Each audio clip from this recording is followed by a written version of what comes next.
everyone, this is Vio-là in China. I used to live in the UK for 5 years and now I'm back to my home country. I'm always keen on the cultural differences and what caused those differences. I like to share my observations and thoughts over these years with you, and if there's any opinion, please message me and we can discuss it later. So, today let's talk about how to live happily in China. It can be much simpler than you think. One thing I've learned over these years living in China is that if you want to maximize your happiness, you simply do the opposite of the majority. Let's face it, there are too many people in China. China's population is now 1.4 billion, equivalent to 2 times of Europe or 4 times of America. If you travel in China, there are people everywhere, unless you go to Tibet or the Inner Mongolia grassland. The impact of this crowdedness is not only on your travel experience, but also on all aspects of life. Since Chinese people love to do the same thing as others, when they're different from others, they'll be very anxious, be like, "Oh my god, am I the oddball?" Many Chinese have this idea that choice of the mass equals to choice of the correct. For example, Chinese tend to choose restaurants with longer queues over empty kitchens, even though everyone has different tastes. So if you're a minority in China, you are supposed to have access to more resources. For example, the issue of whether to have children. In the past, Chinese government intervened the birth rate by certain policies. There is now more consideration regarding people's own will instead of controlling by policy. However, if the fertility rate plummets, it means entering a cycle of decline for a country like Japan. The current situation is severe. In 1963, there were 29 million babies born in China. In 2025, the number decreased to 8 million. In recent years, the Chinese government has designed a lot of financial subsidies to encourage childbirth. There is the maternity allowance, which is an annual allowance of 3,600 yuan for each child under the age of 3, directly paid to parents. If you are Chinese born in 1963, you will not only face the lack of medical or educational sources, you will lose this subsidy either. In addition to the maternity allowance, the state has been providing other related subsidies, such as the reduction or exemption of school fees. So, if you're the minority, you get all the subsidies and better access to healthcare and education as well, whilst only few people want to have children. And whether or not going shopping. After the COVID attack, there is negative influence on economy in each country. China's consumption data do not look good either. The public opinion in China nowadays is mainly saying, reduce your consumption, saving money, and trading down. However, I've noticed that in recent years, since our supply chain has been improving a lot, consumer goods are more diversified. And because of the fierce competition among suppliers, the market price is even cheaper. When I was in the UK, I wasn't really keen on consuming. Plus, I studied sociology, and watched and talked about Baudrillard criticize consumerism every day.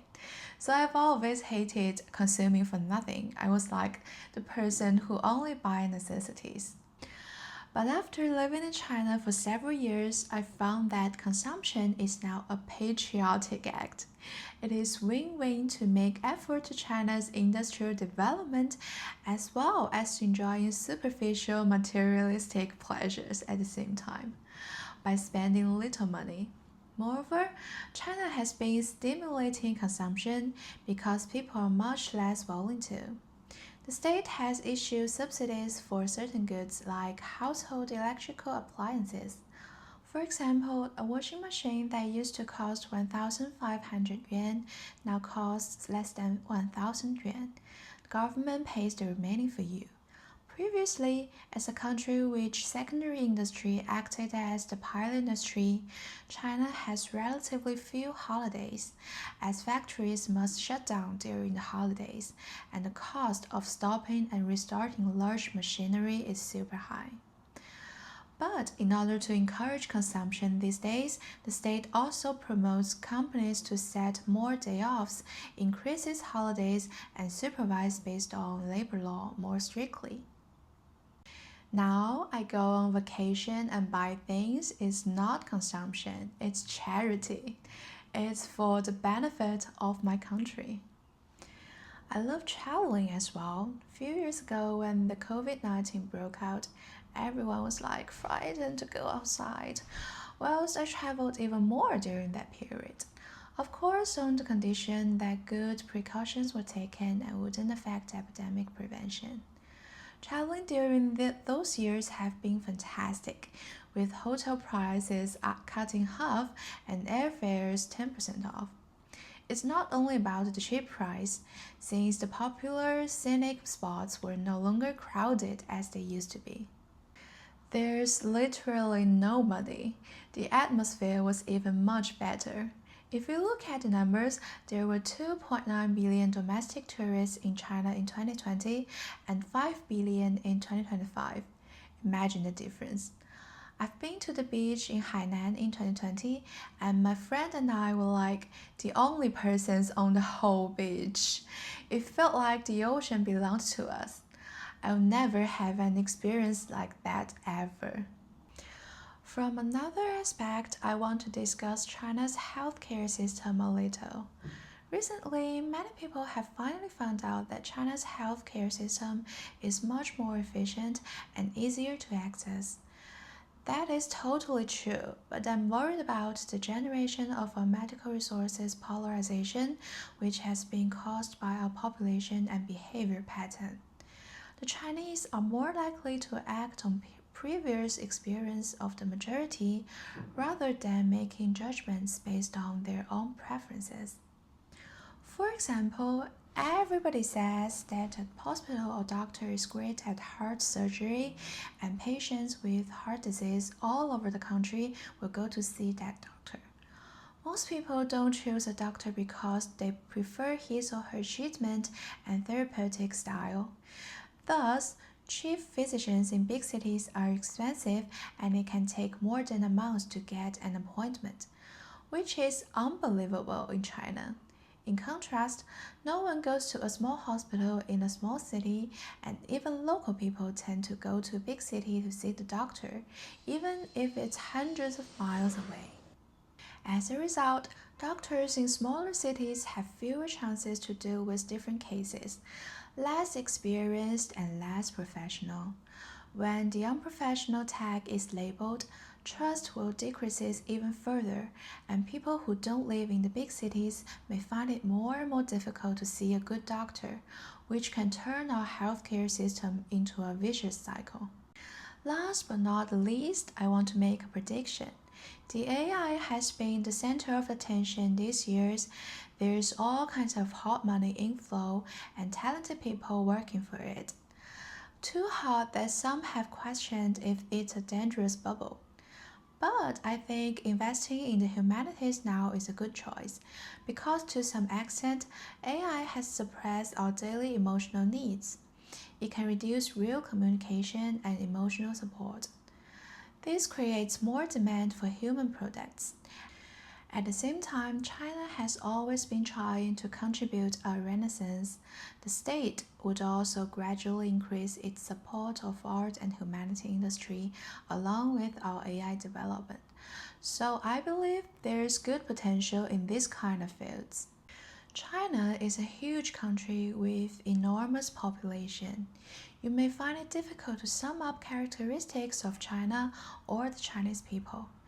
On the other hand, I believe at least 80% of our population would like to keep up with the majority.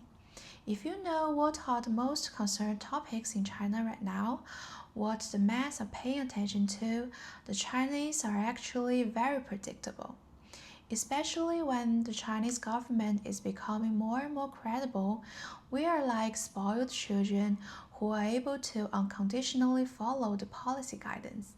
For example, if an important government meeting comes up with an industry to support, you can just buy stocks of leading companies in that industry. If you're living in China, you really don't have to think or investigate that much. As long as you behave like everyone else, it is easy to make yourself a good life and support the country simultaneously.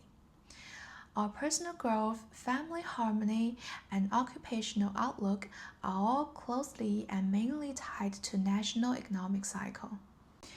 If you are tired of treating social issues or sick of politician performances, then I strongly recommend you to come and live in China for a while. Life is easier in China, and if you can go ahead of the state in the right direction, go ahead of the majority, which is not that difficult, then I promise you, life in China is a paradise. So that's all for today's vlog. Thank you for watching. Hope you like it. And if you like, subscribe my channel. And again, if you have any opinion, leave me a message and let's talk about it later.